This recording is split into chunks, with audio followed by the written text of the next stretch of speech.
Asian American Pacific Islander Nurses Association of Nevada presents Healthy Mondays with Apina of Nevada. Start the week healthy and right with interesting conversations on living a healthy lifestyle. And now, your Healthy Mondays host, Dr. Mary Faye Axon Armstrong.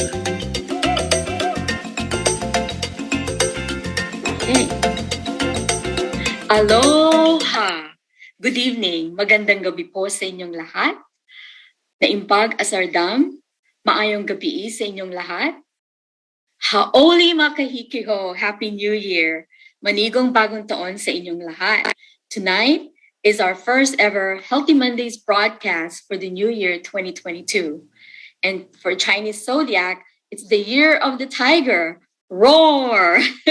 So congratulations to us for surviving another year of COVID-19 global pandemic. Here in Las Vegas, Nevada, the Ninth Island, and also our listeners from California, from New York, New Jersey, even Hawaii, and even my friends in Uganda, Africa are listening to us. Also in Italy, Germany, all over the world. So we are now entering our third year with the pandemic. So let's reflect on what has happened so far and what is currently happening. We are living with COVID-19 for almost 2 years now. And according to the Coronavirus Resource Center in 2021, the advent of an earlier unknown highly respiratory pathogen in January 2020 initiated a global pandemic that is persisting today. The SARS-CoV-2 coronavirus, the causative agent of COVID-19, has surpassed 211 million infections globally within 20 months of the pandemic. Until August 2021, more than 4 million deaths were reported. So tonight, we're going to talk about New Year's resolution. I just wanted to give you an overview of what's happening with the COVID-19. I know Omicron variant is surging now, so please be careful, stay safe, and be healthy. Wear your mask. If it's a lot of people, double mask. So our topic tonight has to do with New Year's resolution, since it is New Year's, still New Year's Day, or New Year's celebration will usually extend up to the end of January. So aren't you curious how the New Year's resolution tradition started? So I researched it. So the origin of making New Year's resolution rests in the Babylonians. Did you know that? The Babylonians who reportedly made promises to the gods in hopes they earned good favor in the coming year. And they often resolved to trying to get out of debt, like everybody, even to the present time. So the new year is a great time to look at changes that we would like to make in our lives and how to accomplish them. A resolution is like a promise to us so we can improve our lives and to make the new year a better one for ourselves and others. Wanting to make resolutions is a good thing. According to statistics, only about 8% of people do actually keep their resolutions for the year. And most of them have a plan. So that's the key. Those that do make a New Year's resolution are 10 times more likely to achieve their goals when they vocalize their plans and ideas. And those who do not vocalize the goal as a New Year's resolution often fail. So what are the top 10 most common New Year's resolutions? So every year, millions of people make New Year's resolutions hoping to spark positive change. The recurring themes each year include a more active approach to health and fitness, improved finances, and learning new things for personal and professional development. Chances are more than a couple of the top of the 10 most common resolutions that I will mention will look familiar to you. Number 1 is exercise more. Number 2 is lose weight. 3 is get organized. 4 is learn a new skill or hobby. 5 is live life to the fullest. 6 is save more money or spend less money. And 7 is quit smoking. 8 is spend more time with families and friends. 9 is travel more. Let's see how this is going to pan out in 2022 with the COVID-19 global pandemic. And 10, guess what? Read more. So, according to the research that I did, despite the best intentions, once the glow of a fresh new year wears off, many people struggle to make good on their plans. And according to a study published by the Journal of Clinical Psychology, only 46% of people who made New Year's resolutions were successful. That means over half the people who set a goal for the new year will fail. So the study also involved non-resolvers, meaning those are people who did not make a New Year's resolution, but they had a goal they wanted to achieve that year. And only 4% of the non-resolvers were successful at achieving their goals, a far bleaker result than those who did make a New Year's resolution. I think the key is your commitment. So naturally, we don't want to be in the camp of folks that fail to achieve their aspirations and dreams for 2022. So there is a exhaustive plan that this research I looked at has for following on your resolution. So tonight, our first 2022 episode, let me think. I think it's about 138 episode for tonight. I will have to confirm that with PHLV Radio. So here we go. Our guest tonight is my newfound friend and neighbor at Cadence Community in Henderson, Nevada. He has a very impressive story. One, he was born in Würzburg, Germany, and has many places around the world where he learned his many talents. He graduated from Shaw High School in a New Orleans, Louisiana suburb. And I think I'm going to age him here. In 1971 to 1978, he was the original bass guitar player for the three-time Grammy Award winner Sounds of Blackness. Wow, I didn't know this, Gene. Academically, he has a BA in political science and speech from Macalester College in St. Paul, Minnesota, a BS in accounting and MBA from the University of Phoenix. He also has an MA in community education administration from St. Thomas University. And he is a veteran from starting from second lieutenant in the U.S. Air Force and retired from aerospace as a systems engineer. Lastly, I didn't know he was in politics. He was elected to the city council in California City, California, and vice mayor and mayor pro term in 2018. Wow, Gene, I'm impressed. I'm so proud to be your neighbor. Welcome to Healthy Mondays with Apina of Nevada. Please say hello to our listeners out there. Hello, everybody. Nice to meet all of you. And your host is an impressive woman as well. And so we share a location that we both lived, and that's in Hawaii. And that's where I learned how to play my first instrument, the ukulele. So, hello, everyone. Yes, and also we wanted to share, Gina and I are founding members of our New Heritage Ukulele and Hula Club, right? It's a 55 plus community. So we've been practicing. We even performed in our Christmas party, a celebration here in our community. So would you like to share more information about you, something that you wanted to share with them? I tell everybody, those of you who believe in something, who have faith.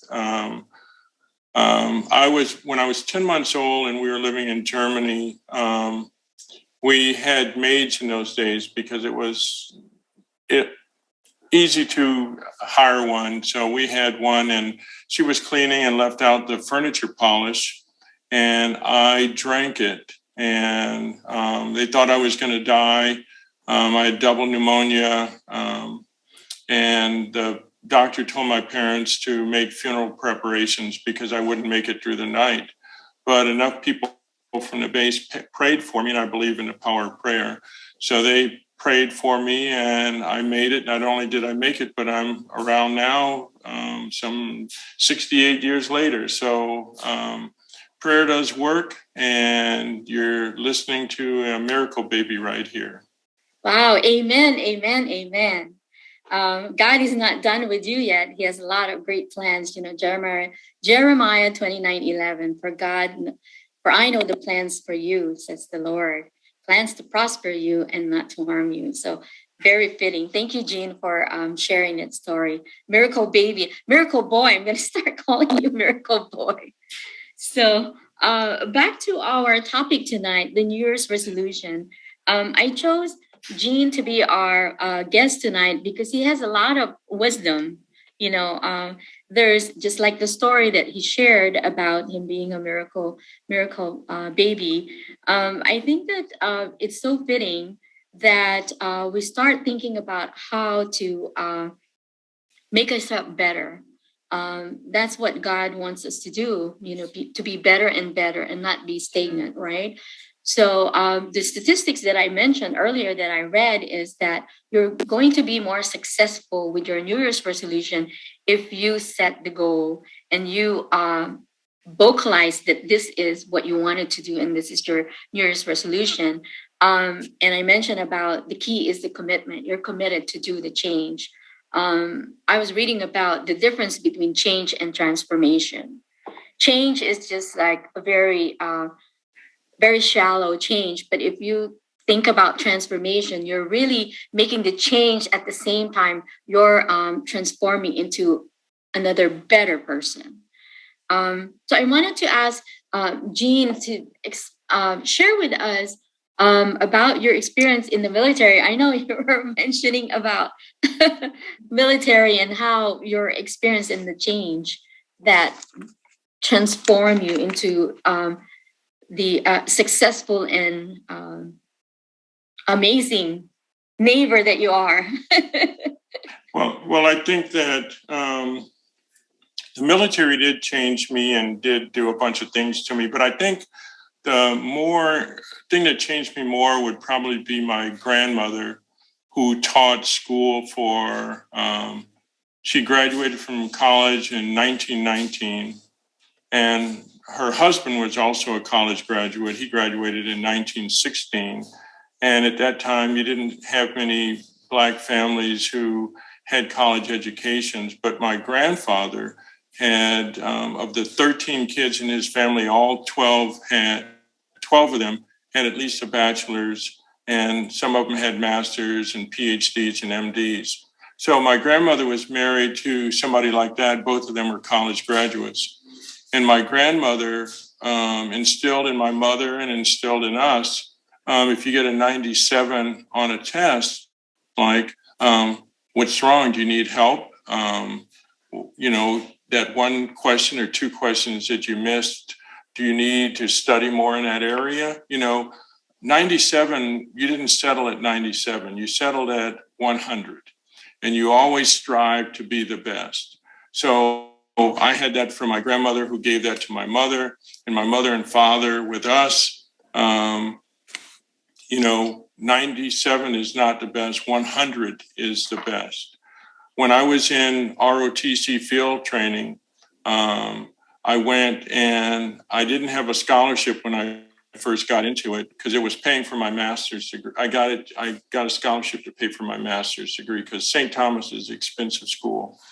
So the way I could get a scholarship is like win the academic award that would help towards me getting a scholarship. So when I went to field training, first we had 4 tests and I missed 2 questions on the first test. So again, which had been built into me, why did you miss 2 questions? You shouldn't have missed any.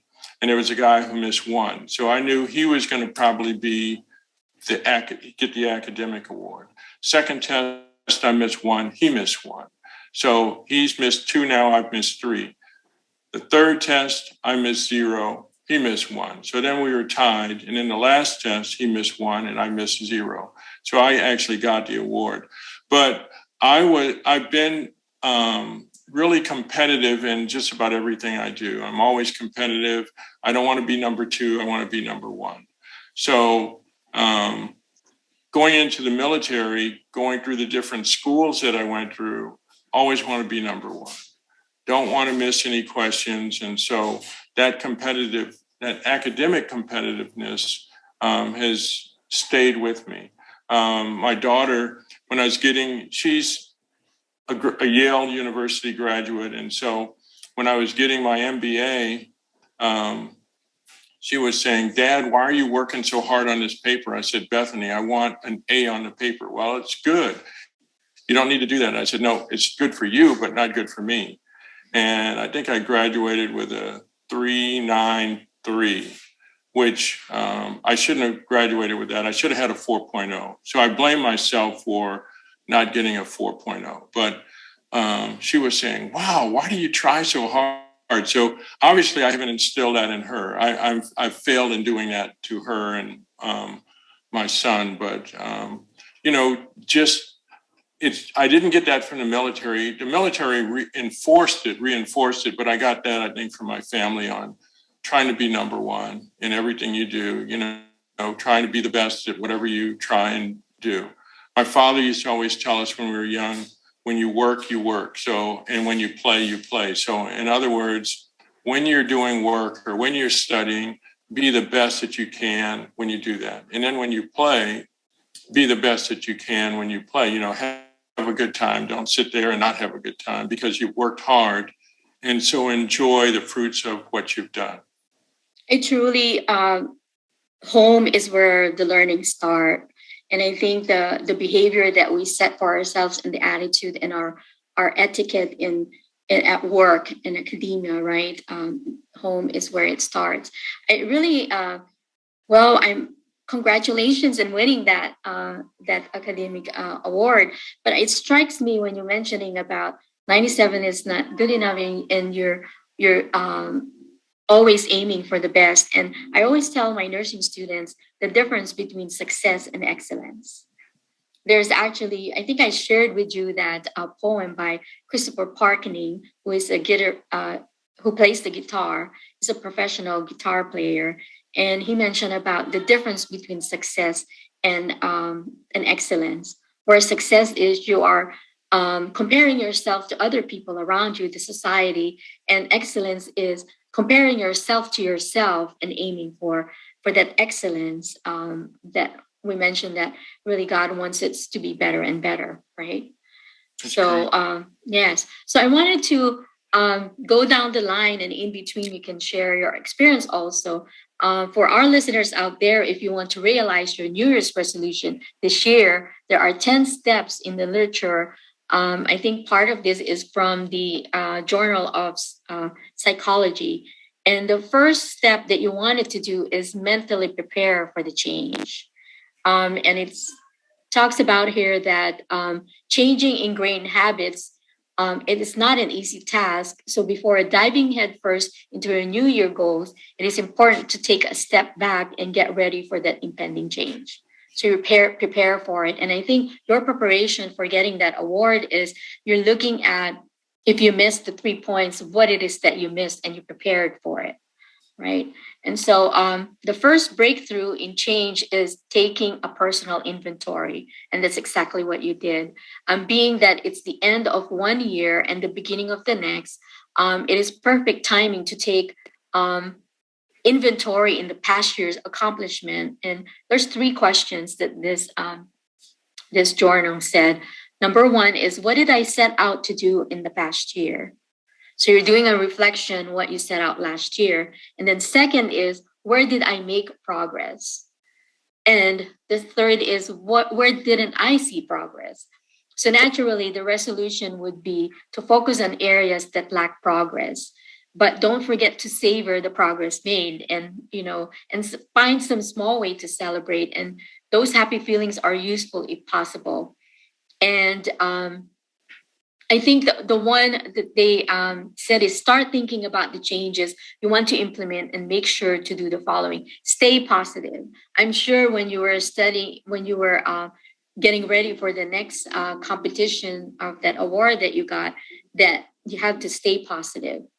And try not to make big or quick changes. So gradually you had, like you said, that 3 points, and then 2 points, and then 1 point, and then finally you got 100%. So change should be gradual. And then building on the smaller changes, and then allowing, you mentioned about allowing a little room for error, and finding out what it is that you made error so you don't make the same mistakes, right? Yeah. So so the second one is setting a goal that motivates you. So what motivated you to do better and better in that competition that you mentioned? Well, again, I've been raised and kind of formatted to strive for perfection. So just like my New Year's goals this year. Can I elaborate on that? Yeah, sure. Go ahead. My wife and I previously got into one of these weight loss things just for a month to see how it is. And so now we know the right amount of portions that you're supposed to eat. And in that 1 month, I lost 8.8 pounds. Wow. So basically, I lost 4 kilos. So now this year, I've made some resolutions, and again, you have to make obtainable resolutions. So one of the resolutions is to lose 5 kilos. So I want to lose 5 kilos, which some people say, oh, you don't need to do that, but I do. I need to lose 5 kilos. My daughter thinks I'm slightly pregnant. So, I have a dad belly, a little dad belly. So I want to lose 5 kilos. And, at 191 centimeters, that's not a lot of weight to lose. So I can do that, and I will do that in a year. Another goal of mine is to reconnect with a lot of my friends. When I send out Christmas cards or so, I try and personalize them. And people I don't get cards to, I try and text them or call them. But my goal this year is to reconnect and stay connected with friends more. Because a lot of times, especially during COVID, we've gotten where we've hunkered down and we aren't contacting our friends. And all of us need our friends to be support for us emotionally and for our thinking, to reminisce and think back, oh yeah, this happened and I remember that and that was fun. So we need to do that. So that's one of my goals. And you hit actually all of them when you were talking about those 10 most common ones. And then a third one that I have is to take some formal course this year because I like school. And I want to take a formal course. So it might be Mandarin Chinese, which I might take with my wife, or it might be to get my Spanish better and take another Spanish class or something. But I intend to take some type of formal education this year. And the fourth thing that I want to do is we travel a lot, and we've traveled a lot in our life, but a lot of times you can make short trips. So we took our daughter to the airport this morning and we went to Chinatown after that. And while we were in Chinatown, we said, oh, we've never eaten there. We've never eaten there. We've never eaten there. So I'm not going to hit every restaurant on Spring Mountain Road, but we're going to try during the coming year to hit at least one a week, a new one a week. And so that's an obtainable goal. So those are my resolutions for. Yeah. I think I'm gonna. Yeah, thank you for sharing your New Year's resolution and also about your family. And I was just reading here about setting goals that motivates you, and it talks about having the goals, sharing it with others around you who would root for you to get it accomplished, right? So, and also it talks about how if you are going to set it, you would want it to align your resolution with your goals. You would want to align it with your priorities. And, like you said, family and friends. And you would align it with your dreams. And I think you were mentioning that you wanted to start another class and then your aspirations also. You mentioned about having it manageable. And apparently the fourth one for helping you to achieve your New Year's resolution is being specific. It's kind of like when I teaching my nursing students when they set up goals for patient care that it needs to be specific. We have this acronym SMART. So when it comes to setting resolutions, it's easy to set bad goals that could lead to poor follow through because it's not measurable. How can you evaluate it if you have achieved the goal? So fortunately, this SMART goal goal setting framework can help you craft better goals to our listeners out there. So, SMART goals are specific.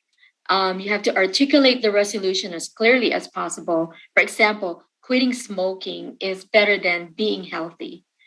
While being healthy is great, the wording can be interpreted in many ways. The M stands for measurable. Quantify your resolution if possible. For example, I will lose 10% of my body weight. And you mentioned about losing 5 kilos, right? Earlier. The A stands for attainable. You mentioned about you wanted to choose a goal within the realm of possibility, but yet challenging.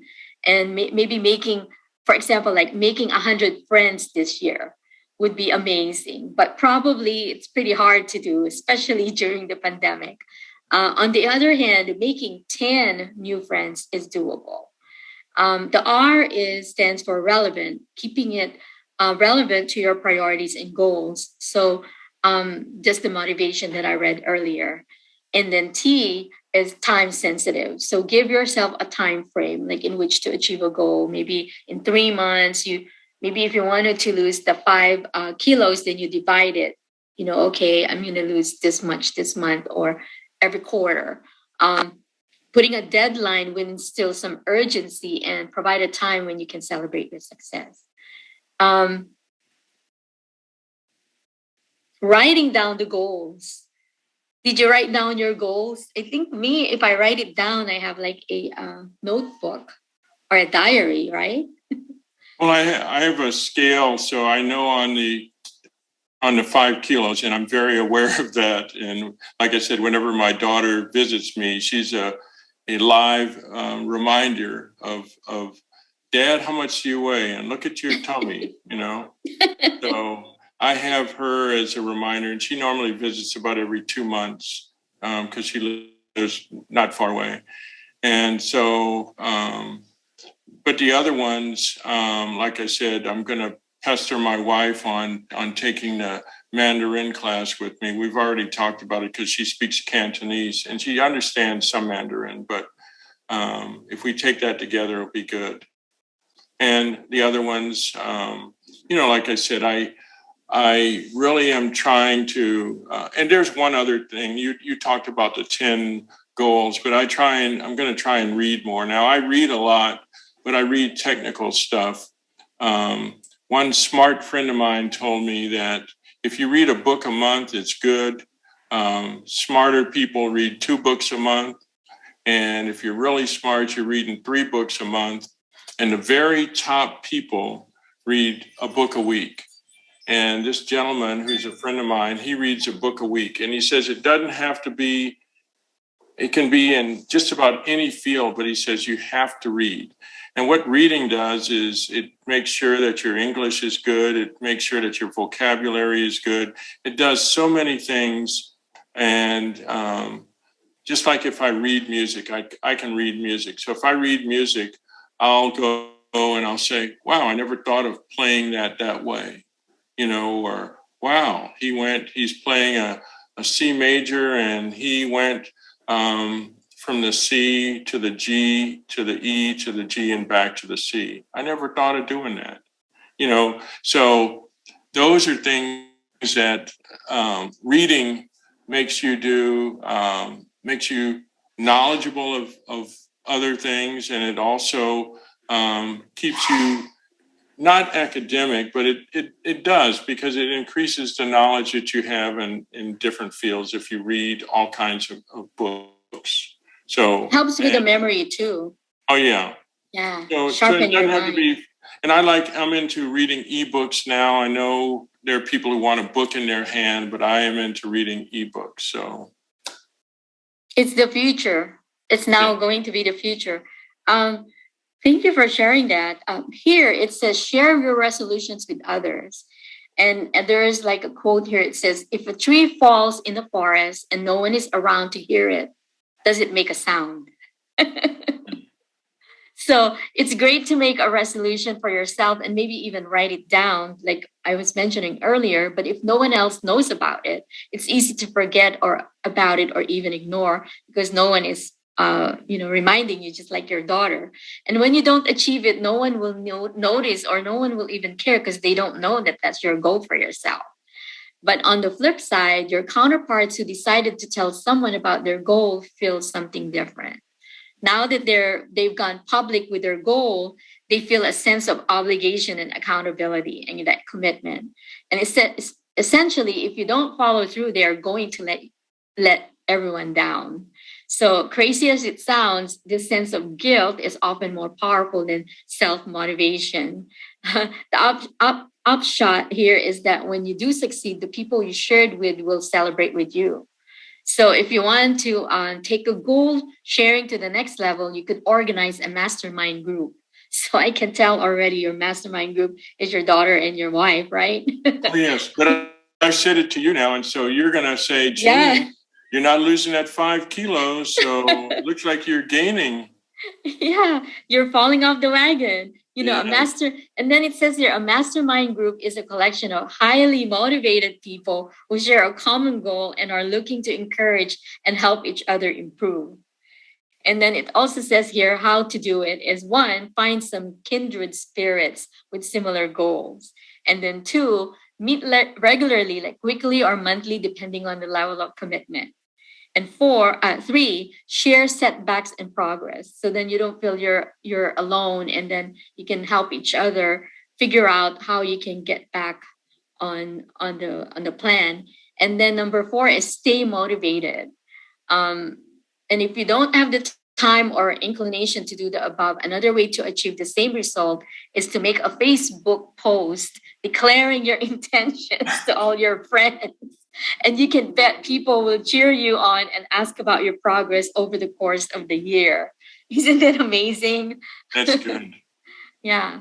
And I'm kind of like going through there. Oh, review. Remember, we talked about reflection. Review your resolution regularly. So, that's, if you're not thinking about your resolution regularly, you're not going to follow up through, most likely. And that is the crucial part of realizing your goal is a regular review. It says here at the minimum, this review should be monthly. But the more frequent, the better. And I know I mentioned for our listeners out there that we started a heritage ukulele and hula club. And so we're going to try to meet every week, right? That's correct. Today. Today, we're meeting today at 4. And so, and also we're planning kind of like a luau. So we'll see about how that comes along and see. And then one way to build in goal review is to put it in your routine. Schedule a monthly big picture review during the first week of each month. And then this will serve as a planning meeting where you distribute smaller tasks or goals to different weeks throughout the month. And then do a weekly check-in to check your progress on the monthly goal. And then set a daily reminder for smaller resolutions. And it may seem a little crazy to think about your resolution every single day, but it is those smaller incremental steps that lead you to massive changes over the course of a single year. So anything else you wanted to share, Jean, about your New Year's resolution? No, it's just that, like you said, sharing them with people and letting them know, like I said, so now you will remind me when we have ukulele practice, you'll say, Gene, and especially today, because I have a little treat for us today. So you're going to really beat me up. So, you're going to say, you're not going the right way. You're going the wrong way. But in 52 weeks, I know I can do it, and I can do it before that. I am good at losing weight. I'm good at putting on the pounds also. By being in that program that Julie and I, my wife, were in, I know exactly what the portions I should eat should be, and I know what they should be. I mean, and some of those weight loss programs, they do work. It's just that people do not, and just like New Year's resolutions, people don't want to stick to them. I realize that if I'm going to maintain a lower weight, I cannot eat when I'm full, for one thing. I cannot have those snacks late at night that I want to have. And basically for me, I go a little hungry all the time. So by being a little hungry, I know that I am losing weight. And frankly, that's not how I want to be all the time. And after you do it, like when we were in the weight loss program, after about 2 weeks, we got used to being a little hungry all the time. And that became our norm. And we realized this is how people are supposed to be. Since we've had technology and everything, people have refrigerators and deep freezers, and they can store food and pantries. They can store food for a long time. And man, a long time ago wasn't like that. If you were hungry, you went out and hunted and you got food. If you wanted to grow vegetables, you waited until they grew. And then you kept them, once they grew and everything, you preserved them and kept them in the cellar. But nowadays, you have to work for it. Oh, yes. But nowadays, with all the food we have and everything else, you have a pantry, you're hungry. Oh, let me go to the pantry, or let me go to the refrigerator and get some of that nice creamy ice cream or whatever. And we have to have restraint with ourselves and say, nope, I'm not going to do that. I'm going to lose this weight. And I know I'm supposed to feel a little hungry. And right now I feel a little hungry. So that's normal. Feeling full is not normal. Like when on Thanksgiving Day, when you eat so much food that you have to go and sit in a chair and you fall asleep for hours. And you fall asleep, I guess you can tell all of us, but from what I've been told, is the blood that's in your system needs to go to your digestive system. And so it all leaves your head, goes down to your stomach, and you get sleepy. That's why we get sleepy. I don't know if it's true, but that could be an urban legend. I don't know. Well, there's this chemical in turkey that starts with a T. I forgot, trypsin or something, and that makes you sleepy. But, the good thing about this to our listeners out there is that if you fall off the track of your New Year's resolution, get back on it quickly. And there's this saying that Rome was not built in a day. So we've established it will take time for your resolution to become a reality. And after all, we're doing it for a year, right? And we know change is difficult. And then, in fact, we've already established we should leave some room for mistakes and setbacks. And it's going to happen. So here are some of the ideas that you can keep in mind. Skipping an intermediate task is not a complete failure. It's incomplete, but it's not a failure. And missing a goal by 10% or even 80% is not a complete failure. At least you did something, like it's a 20%, right? Or 90%. Finishing a task late is not a complete failure. You just you're lagging behind. Maybe there's, some circumstances that you couldn't, keep up with it, like reading the book once a month or twice a month. And if something happened and you can't do it, then one book or skip it and then the next month. Because setbacks can happen, but so long as they are handled correctly and that they will not impact the big goal. The key is to avoid defeatist attitude at all costs. Like you're feeling like you're a failure, but you're not. Sometimes you would say, "Oh, never mind. It's not even worth trying." So I think if there is a setback in your year's resolution, it's important to understand what led to that moment and how you can avoid a similar situation in the future. For example, if I play video games after work, I will not go to the gym. And don't play video games after work. Only once a mistake is made, own it, and then move on to the next thing. For example, if you skip a study session, make it up tomorrow, or keep on moving. A few small mistakes shouldn't spoil your resolution for the year. So, and also, I wanted to plug this in that according to Dr. Ed de St. Aubin, I think, he is an associate professor of psychology at Marquette University. There was a question about, are New Year's resolutions beneficial? We already know it's beneficial, but why? Of course, it is a great idea to make New Year's resolution. It is also a really bad idea. That's what he said. Why? Because so many of our resolutions are not maintained, and this may lead to various forms of self-loathing for some people. But New Year's resolutions are essentially goals, and this can also increase a person's well being because they force us to consider what we value most and they help to structure our time. And there is this large area of scholarship known goal psychology that examines the dynamics of linking personality, behavior, and one's objectives or goals. And recent research in this area by Professor Robert M. Emmons focuses on personal strivings, various goals a person is trying to achieve in daily life. And he has found that those with predominantly power oriented personal strivings, such as advance my career, make more money, or control my family members, have relatively lower levels of life well being.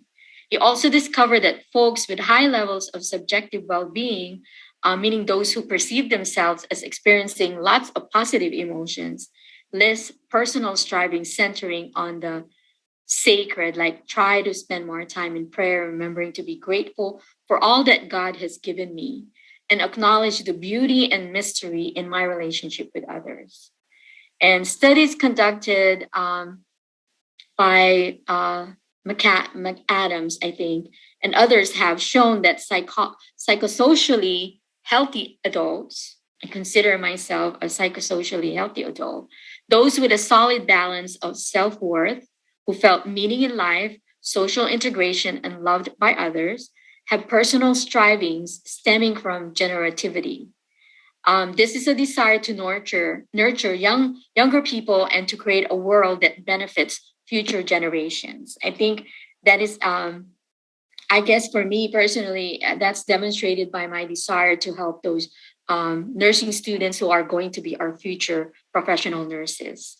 And I like, and these goals, such as spending more time with children, reduce the racism in my community, or nurture junior colleagues. Those are some of those examples. And folks with these generative goals tend to be quite happy. And also, they see themselves as living meaningful lives. And it's so true. I feel like I'm living my life with meaning when I share what I've learned. I share my skills and knowledge. So then the other person would be better as well. So our listeners out there, so when it comes to making New Year's resolutions, think a bit about what kinds of goals you are pursuing. Many may seem superficial, like um, they say that it's superficial to lose weight, but it's so hard, right?